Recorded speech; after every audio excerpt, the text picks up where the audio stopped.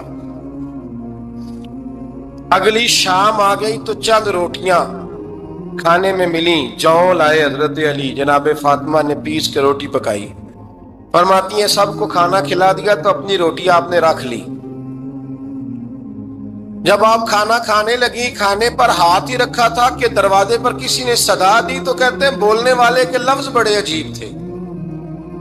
جس نے صدا دی نا اس کے لفظ بڑے عجیب تھے. کہنے لگے اور رسول اللہ کی بیٹی، میں 2 دن سے فاقے میں، تو مجھے پتا ہے اس گھر سے روٹی ضرور ملے گی. جناب فاطمہ نے نہ کھانا اٹھایا. امام حسن کو کہنے لگی بیٹے دے آ. جناب حسن کہتے ہیں مجھے بڑی تکلیف ہوئی. ہم سب کھانا کھا چکے تھے، مولا علی بھی کھا چکے تھے، صرف میری اماں نے نہیں کھایا تھا. ماں اور بیٹے کا پیار، اور پھر حسن حسین اور سیدہ کا پیار. فرماتے میں نے کہا اماں جی آدھی دے دیتے ہیں، آدھی آپ کھا لیں. پورا دن گزر گیا، آپ فاقے سے ہیں. تو کہتے ہیں حضرت فاطمہ نے میرے سر پہ ہاتھ رکھا، پھر میرا ماتھا چوما. کہنے لگی بیٹا تو نے اس کی آواز نہیں نہ سنی جس نے صدا لگائی. اس نے نہ تو علی سے بات کی نہ تیرے ساتھ بات کی. اس نے تو کہا رسول اللہ کی بیٹی. تم نے صدا نہیں نہ سنی، اس کے لفظ کیا ہے. اس نے تو میرے ساتھ بات کی. اور پھر فرمایا بیٹے میں 1 دن سے فاقے میں ہوں، وہ 2 دن سے فاقے میں.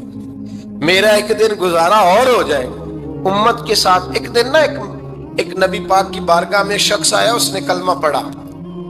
قبیلہ بنو سلیم سے اس کا تعلق تھا. نبی کریم علیہ السلام نے اس سے اس کی مالی حالت پوچھی. تو عرض کرنے لگا یا رسول اللہ صلی اللہ علیہ وسلم میرے قبیلے میں 3000 لوگ ہیں اور سب سے غریب میں ہی ہوں. نبی کریم صلی اللہ تعالی علیہ وسلم نے فرمایا اس کی مدد کرو بھائی. حضرت سعد بن عبادہ اٹھے تو انہوں نے نا اس کو کہا کہ میری اونٹنی باہر کھڑی ہے تو یہاں سے اٹھ کے چل، میں اونٹنی تجھے دیتا ہوں. مولا علی شیر خدا اسی وقت اٹھے اور آپ نے اپنے سر سے امامہ شریف اتارا. فرمایا میں نے کل ہی خریدا ہے، یہ میں تمہیں تحفے میں دیتا ہوں. حضور نے نا حضرت سلمان فارسی کی ڈیوٹی لگائی. فرمایا اسے سواری بھی مل گئی، کپڑے بھی مل گئے، اس کے کھانے کا بندوبست کر، پتہ کر کس گھر میں کھانا ہے تو لا. حضرت سلمان فارسی کہتے ہیں میں گلی میں نکلا تو پہلی نظر میری سیدہ فاطمہ کے دروازے پہ پڑی. میں نے دستک دی. سیدہ فاطمہ اندر سے بولی کون ہے؟ میں نے کہا میں غلام سلمان فارسی. جناب فاطمہ الزہرا سے میں نے عرض کی ایک بندہ آیا ہے، کلمہ پڑھا ہے، اور وہ کہتا ہے 3000 آدمی میرے قبیلے میں ہیں اور سب سے غریب میں ہوں. تو اماں جی اس کو مولا علی نے امامہ دے دیا ہے اور حضرت سعد بن عبادہ رضی اللہ تعالیٰ عنہ نے اونٹنی دے دی ہے. اب وہ حضرت فاطمہ فرما سکتی تھی کہ جب شیر خدا نے دے دیا ہے تو ہمارا تو حصہ پڑ گیا. تو فرمانے لگی بھائی میرے ساتھ کیا مطالبہ ہے بتاؤ جلدی کرو. کہا کھانا نہیں کھایا اس نے. تو آپ فرمانے لگی کھانا دیتے ہیں. حضرت سلمان فارسی کہنے لگے اماں جی کھانے میں کیا ہے؟ تو کہنے لگے کچھ بھی نہیں، 3 دن ہو گئے حسن حسین نے روٹی نہیں کھائی، پر بڑا کچھ ہے میں دیتی ہوں. کہتے میں سوچ میں پڑ گیا کہ انہوں نے 3 دن سے نہیں کھایا، پھر بھی بڑا کچھ ہے. پھر بھی ہم نے نا جو کھایا ہے اور باقی کا سالن فریج میں رکھا ہے، پرسوں والا بھی فریز ہوا پڑا ہے. شام کی سبزی آ گئی. کسی نے پوچھا حال کیا؟ کہتا سب سے غریب میں ہی ہوں، بڑا ماڑا بندہ ہوں، رو پڑیں گے، پریشان. کہا بچوں نے 3 دن سے روٹی نہیں کھائی، پر سلمان بڑا دیا ہے میرے اللہ نے، بڑا کچھ ہے. تو کہا اماں جی پھر کرنا کیا ہے؟ فرمایا تو ٹھہر نا میں بتاتی ہوں. کمبل پڑا تھا، بسترا سمجھ لیں، موٹا اوڑھنے کا، کھدر کا. حضرت فاطمہ جلدی سے لائیں. فرمانے لگے یہ پکڑو اور دیر نہ کرنا. یہ ہماری گلی کے کونے پہ نا 2-4 گھر چھوڑ کے تو ایک یہودی ہے، اس کا نام شمعون ہے. وہ اس طرح کی چیزیں گروی رکھ کے یا خرید کے نا تو پیسے بھی دے دیتا ہے، جوں بھی دے دیتا ہے، گندم بھی دے دیتا ہے، سرکہ اور کھجوریں بھی. اسے دے آ اور وہ جو سامان دینا وہ میرے پاس لا اور لا کے مجھے دے تاکہ میں جلدی سے اس آدمی کے لیے بندوبست کروں. پتہ نہیں بیچارہ کتنے دنوں کا بھوکا ہے، پتہ نہیں بیچارہ کتنے، اپنے بچوں نے 3 دن سے روٹی نہیں کھائی. لا نہ ذرا. حضرت سلمان فارسی کہتے ہیں میں نے تھوڑا توقف کیا کہ میں آپ کا بستر لے جاؤں، یہ کمبل لے جاؤں. تو فرمانے لگی حکم ہے میرا، وہ جانا پڑے گا. جناب سلمان فارسی کہتے ہیں میں شمون یہودی کے پاس گیا, میں نے کہا یہ کمبل لو, چاہے تو نقد پیسے دے دو سامان خرید لیتے ہیں, اور چاہے تو اناج جوں سرکہ کھجوریں جو تمہارے پاس ہے دے دو. وہ کہنے لگا یہ کس کا ہے, بڑا شاندار ہے, بڑا خوشبو والا ہے. تو کہا یہ مولا علی کے گھر سے آیا ہے, پاک بی بی نے دیا ہے کہ اس کو گروی رکھ لو اور مہمان کے لیے کچھ دے دو. کہا مہمان کون سا؟ کہنے لگے حضور کے پاس آ کے ایک شخص نے کلمہ پڑھا ہے اور وہ مسلمان ہوا ہے اور وہ غریب ہے, اس کو روٹی دینی ہے. تو وہ شمون یہودی کہنے لگا میں بھی تورات پڑھا کرتا تھا, تو آج ہی سویرے میں نے پڑھا ہے, آج ہی سویرے پڑھا ہے, ابھی پڑھا ہے. میں بڑی دیر سے حضور آئے تھے پر میری آنکھوں پہ پردہ ہی رہ گیا. مقدر سکندر کا دیکھو کہ پیاسے چلے جا رہے ہیں کنارے کنارے, میں پیاسا ہی مرنے لگا تھا, آج ہی میں نے پڑھا ہے کہ جو آخری امت آئے گی نا, اس امت میں جو رسول اللہ صلی اللہ علیہ وسلم کے قریبی ہوں گے ان کا کمال یہ ہوگا کہ وہ اپنا اللہ فرماتے ہیں کچھ لوگوں کا دعویٰ ہے کہ ہم اللہ اور آخرت پر ایمان رکھتے ہیں, حالانکہ وہ ایمان نہیں رکھتے, دعویٰ کرتے ہیں, نفاق کا مظاہرہ کرتے ہیں, منافقت کرتے ہیں. جو اللہ کو ماننے والا ہوتا ہے اس کا رنگ اور ہوتا ہے, جس کو پتا ہوتا ہے قیامت کے دن اللہ کے حضور کھڑے ہونا ہے, اس کے اعمال یہ نہیں مانتے. کہتے ہیں ہم مانتے ہیں, پر مانتے, دعویٰ ہے کہ ہم مانتے ہیں آخرت کو بھی اور اللہ کو بھی, پر نہیں مانتے. قیامت قائم ہونا ضروری ہے. اگر وقوع قیامت نہ ہو تو ظالم کی تو موجیں لگ گئیں, جابر تو موج کرے گا, فاسق اور فاجر تو کہیں گے دنیا میں بھی ہم اپنے اقتدار کے زور پر جیتے رہے, آج بھی ہمیں پوچھنے والا کوئی نہیں. عقلاً نقلاً قیامت کا قائم ہونا ضروری ہے. قیامت قائم ہوگی تو مظلوم کو اس کے ظلم پر داد رسی کی جائے گی اور ظالم کو سزا ملے گی. ایک آدمی ساری زندگی دنیا کے اندر لوٹ مار کرتا رہا, دھوکہ فریب فراڈ کرتا رہا, اس کی راتیں شراب و کباب میں گزر گئیں, وہ مرے اور بات ختم ہو گئی, ٹھیک ہے موج کر کے چلا گیا. ایک آدمی ساری زندگی اس نے اللہ تبارک و تعالیٰ کی رضا کے لیے اپنی نظر کی حفاظت کی, زبان کی حفاظت کی, یہاں تک کہ دل کی بھی حفاظت کی, وہ بھی مرے تو معاملہ ختم ہو گیا. اس طرح تو پھر سرکش کا کچھ بنے گا ہی نہیں. نظام زندگی ساری اس کی سوچ ختم ہو کے رہ جائے گی اگر قیامت قائم نہیں ہوتی. قیامت کا قائم ہونا حق ہے, اس لیے قرآن مجید نے ایک جگہ پہ نہیں 20 جگہ پہ یہ بیان فرمایا ہے کہ قیامت ضرور قائم ہے. قیامت, اور وہ قائم ہو کر اپنے سارے لوازمات سمیت قائم ہوگی. میرے نبی پاک صلی اللہ علیہ وسلم نے فرمایا مظلوم کو حق ملے گا, ظالم کو سزا ملے گی. جابر اس دن اللہ کی بارگاہ میں رسوا کیے جائیں گے, جن پر جبر کرتے رہے انہیں اللہ کے حضور سے عطا کیا جائے. قیامت کا وقوع ہونا ضروری ہے, اور قیامت تو جب قائم ہوگی تب ہوگی. دنیا میں بھی ایسا ہوتا ہے, ظلم کا انجام ٹھیک نہیں ہوتا, جبر کا انجام, جھوٹ کی زندگی لمبی نہیں ہوتی, دھوکے فریب فراڈ ملمہ سازی, ان چیزوں کی عمریں اللہ نے تھوڑی رکھی ہے. وقتی طور پر ظالم کو, دھوکے باز کو, جابر کو جو مہلت ملتی ہے وہ سمجھتا ہے میری سیاست کام کر رہی ہے, وہ سمجھتا ہے میں بڑا دانا ہوں, بڑا چالاک ہوں, دیکھ لو اتنے ظلم کے, جبر کے, دھوکے کے باوجود بنا ہوا ہوں. حالانکہ اللہ کی طرف سے اسے مہلت ملتی ہے اور بڑا ہی مہربان ہے. مہلت اس طرح دیتا ہے کہ میرے نبی پاک علیہ السلام نے فرمایا جب میرا مسلمان نیکی کرتا ہے تو اللہ فرشتوں سے فرماتا ہے 70 گنا بڑھا کے لکھ لو اس کی نیکی, 70 گنا. اور جب گناہ کرتا ہے تو اللہ فرماتا ہے ٹھہر جاؤ ابھی لکھنا نہ, اسے ٹائم دو. یا اللہ کتنا؟ فرمایا 24 گھنٹے تو دو, ہو سکتا ہے توبہ کر لے. یہ اس کی مہربانی ہے. اب وہ جو اللہ نے مہلت دی ہے نا کہ شاید توبہ کر لے, لوگ سمجھتے ہیں میری چالاکی کی وجہ سے نظام سیٹ چل رہا ہے, میں بڑا تیز ہوں, 2 4 5 باتیں بولتا ہوں سب صحیح ہو جاتا ہے. لوگ اس کو اپنی دانائی سمجھ لیتے ہیں, حالانکہ وہ اللہ کی طرف سے.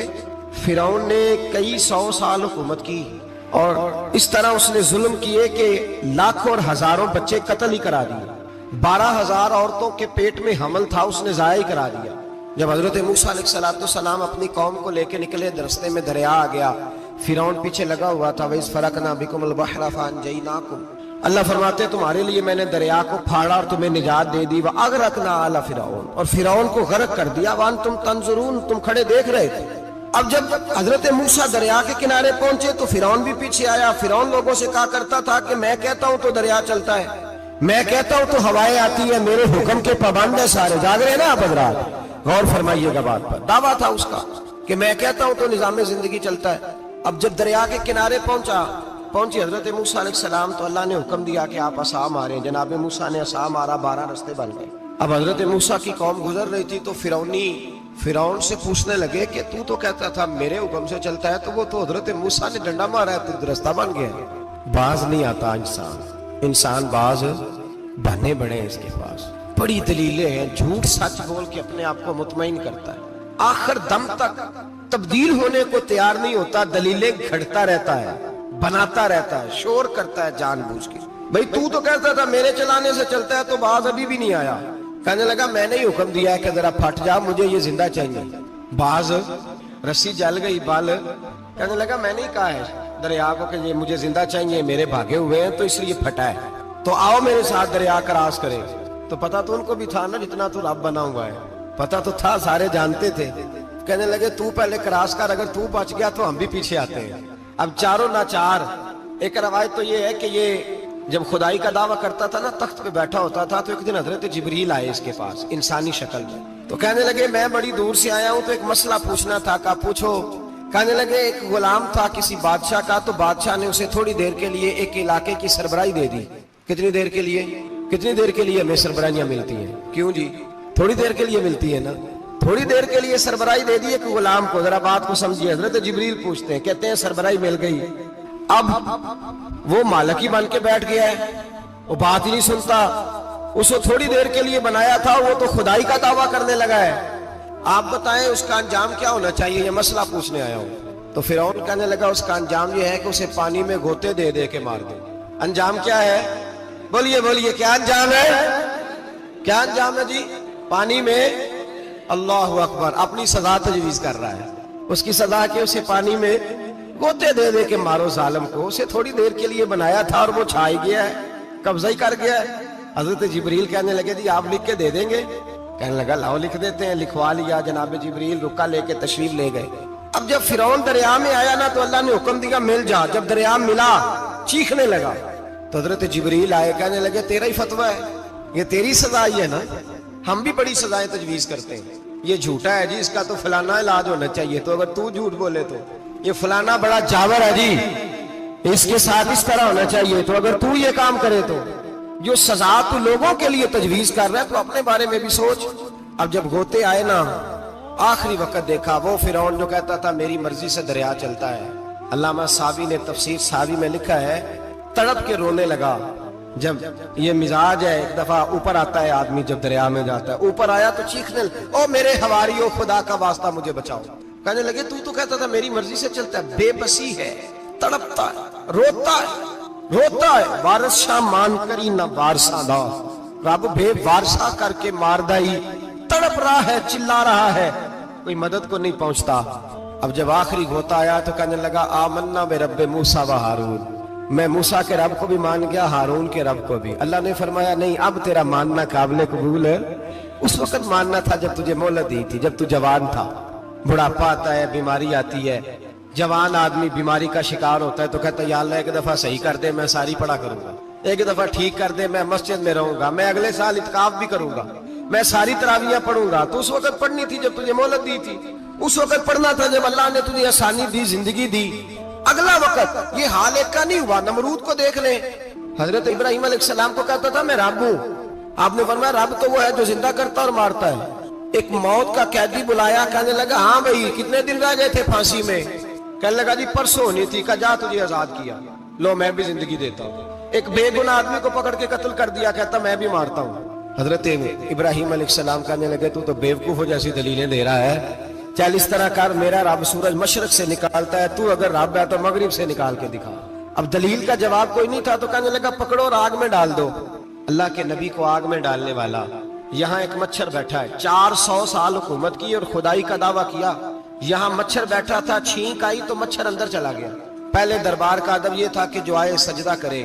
اب اس کے سر پہ کوئی چیز مارتا تھا تو اسے سکون ہوتا تھا, مچھر تھوڑی دیر کے لیے اس کا دماغ چھوڑتا تھا. او بھائی یہ اس دھرتی پہ اللہ نے لوگوں کو نظارے دکھائے اور ہمیں سمجھانے کے لیے دکھائے, ہمیں تفکر کی, غور کی دعوت دی کہ دیکھ لینا, اپنے عمل کو پرکھنا.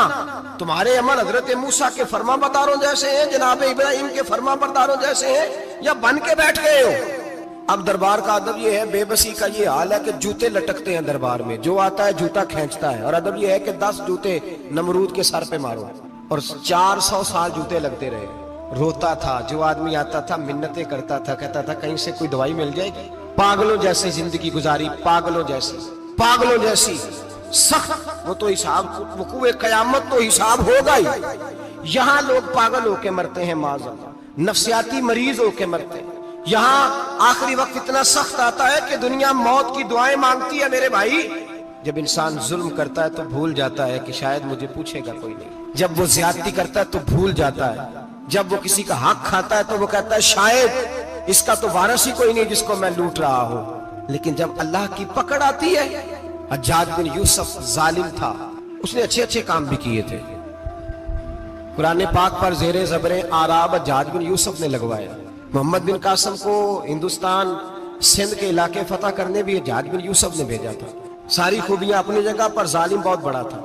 کسی آدمی نے اس کے سامنے کونے کی طرف منہ کر کے ساتھ والے سے بات کر لی تو کہنے لگا میرے خلاف کیا، اس کو لے جاؤ 2 ٹکڑے کر کے واپس لے آؤ۔ توتی بولتا ہے نا اقتدار، جب کسی کے ہاتھ اقتدار ہوتا ہے نا، وہ چاہے ایک گھر کا ہی کیوں نہ ہو، وہ 10 بندے فیکٹری میں کام کرتے اور جو ان کا مالک ہوتا ہے وہ کہتا میں مالک ہوں، مجھے مانو۔ جب تو صاحب اقتدار ہوتا ہے نا، جب تو سسر بن کے بیٹھتا ہے اور کسی غریب گھر کی بہو آتی ہے 2-4 تو کہتا ہے میرا اقتدار ہونا چاہیے۔ جب میں کھانسنے لگوں تو ہر آدمی کے ہاتھ میں ٹشو پیپر ہونا چاہیے۔ جب میں بولنے لگوں تو بندھے ہوئے ہاتھوں سے ہر آدمی جی کرتا ہوا کھڑا ہونا چاہیے۔ جس آدمی کا، اور یہ کام بہو بھی کرتی ہے کئی دفعہ، وہ بھی کہتی ہے کہ تمہیں پتہ نہیں میں کتنا لمبا چوڑا جہیز لے کے آئی ہوں۔ جب میں سونے کے لیے اپنے بیڈ روم میں جاؤں تو خبردار بوڑھے بابے کو اجازت نہیں کہ وہ کھانسے۔ اماں کو چاہیے کہ اگر اس کو بڑی سخت پیاس بھی لگی ہے تو میرے سوتے باورچی خانے میں برتن نہ کھٹکھٹائے۔ جو جہاں بھی جس اسٹیج پہ بھی بیٹھتا ہے وہ کہتا ہے کوئی نہیں مجھے پوچھنے والا، میں مطلق العنان ہوں۔ جوان بوڑھوں کا مذاق اڑاتے ہیں، سمجھتے ہیں شاید کبھی بوڑھے نہیں ہونے، مذاق اڑاتے ہیں۔ تندرست لوگ بیماروں کا مذاق اڑاتے ہیں، شاید کبھی بیمار نہیں ہونا۔ حجاج بن یوسف ظالم تھا، ظلم کرتا تھا، زیادتی کرتا تھا۔ حضرت سعید بن جبیر ایک تابعی بزرگ تھے، اتنے بڑے بزرگ تھے کہ ساری رات نماز پڑھتے تھے، سارا سال روزہ رکھتے تھے۔ ایک دن انہوں نے منبر پہ بیٹھ کے کہا کہ حجاج ظلم سے باز آ جائے ورنہ اللہ کی لاٹھی بڑی بے آواز ہے۔ اللہ کی لاٹھی، اس کا کیا مطلب ہوتا ہے؟ اس کا مطلب ہے جب رب کی لاٹھی چلتی ہے تو اس کی آواز، جی اس کا پہلے کوئی پیغام، وہ پہلے اعلان نہیں کرتا کہ تگڑے ہو جاؤ لاٹھی چلنے لگی ہے، لاٹھی چلتی ہے پر اس کی آواز، سمجھ آ رہی ہے میری بات کی؟ جمعۃ الوداع کے لیے تشریف لانے والے احباب خاص غور فرمائیے گا۔ حجاج بن یوسف کو پتا چلا کہ حضرت سعید بن جبیر نے میرے خلاف بات کی، بلا لیا، کہنے لگا تو نے میرے خلاف بات کی ہے؟ فرمانے لگے کی ہے۔ کہنے لگا تجھے پتا ہے میں قتل کر دوں گا؟ آپ فرمانے لگے نہ تو زندگی کا مالک ہے نہ موت کا مالک ہے، تو کیسے قتل کر؟ کہنے لگا تجھے پتا ہے میرا؟ فرمایا میں نے تجھے نہیں، میں نے تو کئی شداد، کئی حماد، کئی قارون، کئی فرعون، کئی نمرود دیکھے، کئیوں کی داستانیں سنی، تو کون ہے؟ تو چھوٹا سا ہے۔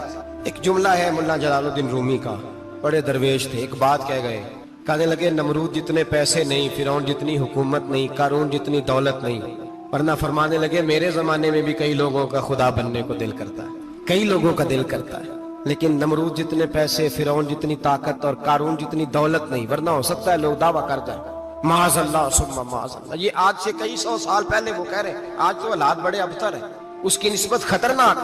فرمانے لگے حضرت سعید بن جبیر تو زندگی موت کا مالک نہیں، کہنے لگا پکڑو، قتل کرو اسے، لے جاؤ۔ جب پکڑ کر کھینچ کر لے جا رہے تھے نا تو حضرت سعید بن جبیر مسکرانے لگے۔ اب ظالم کے سامنے مسکرائے تو اس کو بڑا غصہ آیا، یہ میرا مذاق اڑاتا ہے؟ بلا لیا، ادھر آؤ، کیوں مسکرا رہے ہو، کیا ہوا؟ تو حضرت سعید بن جبیر کہنے لگے میں مسکرا رہا ہوں تیری بیوقوفی پر اور اپنے اللہ کی دی ہوئی ڈھیل پر، میں مسکرا رہا ہوں کہ یا اللہ کیا بات ہے، کیا تیرا شان ہے، کیسے لوگوں کو ڈھیل دی ہوئی ہے، میں مسکرا رہا ہوں تیری بیوقوفی پر کہ تو سمجھتا ہے شاید مجھے پوچھنے والا کوئی نہیں۔ کہنے لگا اس کو باہر نہ لے جاؤ، میرے سامنے قتل کرو۔ ٹھیک ہے جی، قتل کرنے لگے تو حضرت سعید بن جبیر نے منہ کعبے کی جانب کر لیا، انی وجہت وجہی للذی فطر السماوات والارض حنیفا وما انا من المشرکین۔ جب آپ نے یہ آیتیں پڑھی نا کہ میں نے منہ کر لیا ہے اپنے رب کی جانب، کرو مجھے قتل، کہنے لگا نہیں نہیں، اس کا منہ پھیرو، کعبے کی طرف ہو کے قتل نہ ہو، ہے ظالم پر پاگل ہو گیا ہے۔ حضرت سعید بن جبیر کے حوصلے نے